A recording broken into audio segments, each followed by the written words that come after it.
बिस्मिल्लाहिर्रहमानिर्रहीम। अस्सलामु अलैकुम वरहमतुल्लाहि वबरकातुहू। मैं हूँ आपकी होस्ट किरण अली और आप देख रहे हैं राही जन्नत। आज हम बात करने जा रहे हैं एक ऐसी मोहतरमा की जिनका जिक्र कुरान में इज्जत और हया की मिसाल है।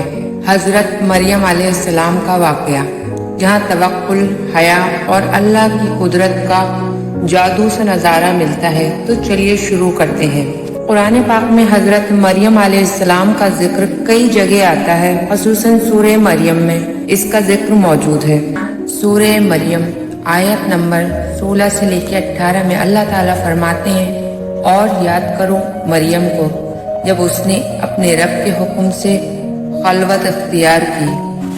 हज़रत मरियम अलैहिस्सलाम की पैदाइश से पहले आपकी वालिदा ने मन्नत मांगी थी कि या अल्लाह, जो औलाद मेरे यहाँ होगी मैं उसे अल्लाह के लिए वक़्फ कर दूंगी और उससे दुनिया का कोई भी काम न लूंगी, ताकि वह तमाम उम्र सिर्फ अल्लाह की इबादत में गुजारे।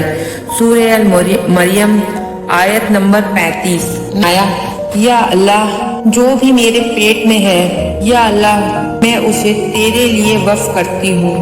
मगर जब लड़के की जगह लड़की पैदा हुई तो आपकी वालिदा बहुत गमज़दा हो गई कि या अल्लाह, ये तो लड़की है, अब मैं अपनी मन्नत कैसे पूरी करूँगी। इस अकेली लड़की को मस्जिद में सारे ही मर्द होते हैं, कैसे छोड़ सकती हूँ। मगर अल्लाह ताला ने इसे कबूल किया। आपकी वालिदा ने दुआ की कि इसको और इसकी औलाद को या अल्लाह शैतान से महफूज रखियो, और मैं इसका नाम मरियम रखती हूँ और इस बच्ची को अल्लाह की पनाह में देती हूँ। उनको हजरत ज़करिया की निगरानी में दे दिया गया। हजरत ज़करिया ने उनकी परवरिश का जिम्मा लिया। वो हर वक्त मस्जिद में रहा करती थीं, मस्जिद के हुजूरे से कभी कभी ही बाहर निकला करती थीं और अल्लाह की इबादत में मशगूल रहती थीं। अल्लाह ताला उनको गैब से फल खाने को देता। ये देख के हजरत ज़करिया अलैहिस्सलाम बहुत ताज्जुब करते कि मरियम के पास ये फल भला कहाँ से आए। सूरह अल इमरान आयत नंबर 37 में इसका जिक्र मौजूद है। जब भी ज़करिया उनके पास आते, उनके पास से रिस्क पाते, हजरत मरियम जवाब देती, ये सब अल्लाह मुझे भेजता है, वो जिसे चाहे बेहिसाब रिस्क देता है। एक रोज का जिक्र है कि अल्लाह पाक ने हजरत जिब्राईल अलैहिस्सलाम को हजरत मरियम के पास भेजा। हजरत मरियम जो कि अपने हुजरे से कभी कभार ही बाहर निकला करती थी, ज़्यादातर वक्त वो अल्लाह की इबादत में गुजारती थी और अपने हुजरे में ही रहा करती थी। एक रोज़ की बात है, वो हैज़ के गुस्ल के लिए अपने हुजरे से बाहर निकली और अपनी खाला के घर ज़करिया अलैहिस्सलाम के यहाँ गुस्ल करने पहुंची।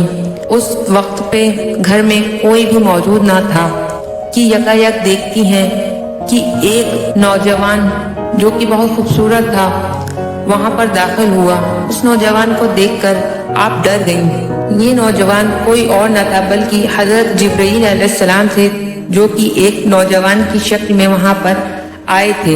हजरत मरियम जिब्राईल अलैहिस्सलाम को देख के घबरा गईं और अल्लाह ताला से दुआ करने लगीं। अपनी इज्जत और हिकमत की हिफाजत की फिक्र होने लगी और वो कह उठी, अगर तुम नेक आदमी हो तो मैं तुमसे अल्लाह की पनाह मांगती हूँ। फरिश्ते ने कहा, मैं अल्लाह की तरफ से भेजा गया हूँ, आप घबराएं नहीं। और जो कि इंसान की शक्ल में वो फरिश्ते थे कि उनकी फरिश्ते की चेहरे पर तकवे के आसार साफ नुमाइंदा थे। ये पाकबाजी का एक खास किस्से का इम्तिहान था जो कि अल्लाह के खास बंदों पर अक्सर होता है। हजरत मरियम ने उस शख्स नुमा फरिश्ते से अर्ज किया कि वो वहाँ से चले जाएं। उनको यूं परेशान देखकर नौजवान ने कहा, आप घबराएं नहीं, मैं कोई इंसान नहीं हूँ बल्कि एक फरिश्ता हूँ जिसे अल्लाह ताला ने एक खास मकसद के लिए यहाँ भेजा है। फरिश्ते ने आगे फरमाया कि मैं यहाँ आपको एक पाक और मुबारक बच्चे की विलादत کے بارے میں بتانے آیا ہوں۔ حضرت مریم یہ سن کر حیرت سے فرشتے کو دیکھتے ہوئے رو دی اور کہنے لگی، یہ کیسے ممکن ہے؟ میں تو ابھی کنواری ہوں اور مجھے کبھی کسی مرد نے نہیں چھوا، اور آپ مجھے ہاتھ لگانے کی ہمت بھی نہ کیجیے گا۔ ابھی میرا نکاح نہیں ہوا ہے اور بے حیائی کا میں تصور بھی نہیں کر سکتی۔ فرشتے نے عرض کیا، یہ ہو کر رہے گا، ہم اسے لوگوں کے لیے ایک پاکی کی نشانی بنائیں گے اور اپنی رحمت کا ذریعہ قرار دیں گے۔ سورہ مریم آیت نمبر 19 میں اللہ تعالیٰ نے اس کا ذکر فرمایا ہے، میں تمہیں ایک پاک بچہ دینے آیا ہوں۔ سورہ مریم آیت نمبر 19۔ اور اللہ تعالیٰ اس بچے کو کتابی عقل اور دانائے علم دیں گے، تورات اور انجیل کی تعلیم دیں گے، اور اسے رسول بنا کر بنی اسرائیل کی طرف بھیجیں گے۔ اس کے بعد جبرائیل علیہ السلام نے حضرت مریم کے گریبان پر پھونک مار دی، جس سے کہ وہ حاملہ ہو گئیں۔ وہ دور ایک جگہ چلی گئیں اور وہاں کھجور کے ایک درخت کے نیچے بیٹھی ہوئی تھی، درد میں مبتلا۔ مریم فرماتی ہیں، کاش کہ میں بھولے جانے والے لوگوں میں ہوتی۔ سورہ مریم آیت نمبر 23 میں اس کا ذکر موجود ہے۔ کبھی اللہ کی طرف سے ایک آواز آئی، اللہ تعالیٰ نے فرمایا کہ مریم تو غم نہ کر اور پیڑ کی ٹہنی کو ہلا، جس سے کہ پکی ہوئی کھجوریں گریں گی، تو اسے کھا لے، اور ہم نے تیرے پاس پانی کا ایک چشمہ بھی جاری کر دیا ہے، اس سے تو پانی پی لے اور اپنے بیٹے کو دیکھ کر اپنی آنکھیں ٹھنڈی کر۔ سورہ مریم آیت نمبر 24 اور 25۔ نیچے تمہارے لیے پانی کا چشمہ چلا دیا گیا ہے، اور پیڑ کو ہلاؤ تاکہ تازی کھجوریں گرتی رہیں۔ جب حضرت مریم اس پاک بچے کو لے کر قبیلے کی طرف واپس آئیں، تب لوگوں نے ان پر تنقید کی کہ تم نے یہ اچھا نہیں کیا، تمہارے ماں باپ تو بہت پاکیزہ اور باکردار لوگ ہیں۔ تب حضرت مریم نے کہا، سورہ مریم آیت نمبر 26، میں نے روزہ رکھا ہے، میں کسی سے بات نہیں کروں گی۔ تبھی ایک معجزہ ہوا، عیسیٰ علیہ السلام جو کہ حال کے پیدا ہوئے تھے، خود بول پڑے کہ اللہ نے مجھے کتاب دے کے تم لوگوں کے پاس نبی بنا کر بھیجا ہے۔ سورہ مریم آیت نمبر 30، میں اللہ کا بندہ ہوں، اس نے مجھے کتاب دی اور مجھے نبی بنایا۔